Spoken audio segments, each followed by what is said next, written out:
जय गुरुदेव। सभी की आंखें खोलने के लिए ये संदेश है जो मंदिर, गुरुद्वारा, धार्मिक स्थलों से लंगर को अपने घर बांध बांध कर ले जाते हैं। एक बार गुरु नानक जी एक नगर को गए। वहाँ सारे नगरवासी इकट्ठे हो गए। वहाँ एक महिला भक्त श्री गुरु नानक जी से कहने लगी, महाराज, मैंने तो सुना है आप सभी के दुख दूर करते हो, मेरे भी दुख दूर करो। मैं बहुत दुखी हूँ। मैं तो आपके गुरुद्वारे में रोज 50 रोटी अपने घर से बनाकर बांटती हूँ, फिर भी दुखी हूँ। ऐसा क्यों? गुरु नानक जी ने कहा कि तू दूसरों का दुख अपने घर लाती हो, इसीलिए दुखी हो। वो कहने लगी, महाराज, मुझे कुछ समझ नहीं आया, मुझ अज्ञानी को ज्ञान दो। गुरु नानक जी कहने लगे कि तू 50 रोटी गुरुद्वारे में बांटती हो तो पर बदले में क्या ले जाती हो? वो कहने लगी, सिर्फ आपके लंगर के सिवा और कुछ भी नहीं।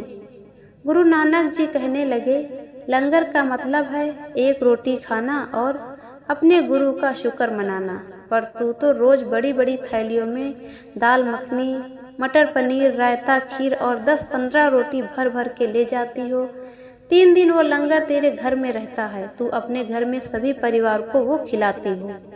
तू नहीं जानती कि भगवान और गुरु घर के लंगर की रोटी के एक टुकड़े में भी गुरु जी की वही कृपा रहती है जितना गुरु जी के भंडारे में होती है।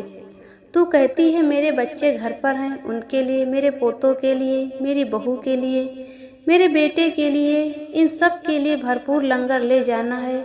सबको ये कहकर तू भर भर कर लंगर अपने घर ले जाती है, पर तू ये नहीं जानती कि गुरुद्वारे में इस लंगर को चखने से कितनों के दुख दूर होने थे, पर तूने अपने सुख के लिए दूसरों के दुख नहीं दूर होने दिए, इसीलिए तू उनके सारे दुख अपने घर ले जाती हो और दुखी रहती हो। तेरे दुख तो दिन दुगने रात चौगुने बढ़ रहे हैं, उसमें हम क्या करें बता। उसकी आंखों से पर्दा हट गया। वो जोर जोर से रोने लगी और बोली, महाराज, मैं अंधकार में डूबी थी, मुझे क्षमा करो, अपने चरणों में लगाओ, अब से मैं एक ही चम्मच का लंगर करूंगी। गुरु नानक जी ने समझाया कि इंसान अपने दुख खुद खरीदता है, पर उसे कभी पता नहीं चलता, इसलिए लंगर में अपनी भूख जितना ही खाना खाइए और लंगर प्रसाद को भर भर कर कभी नहीं लाना चाहिए। प्रसाद का एक कण भी कृपा से भरपूर होता है, इसलिए ध्यान रखना आवश्यक है। जय गुरुदेव।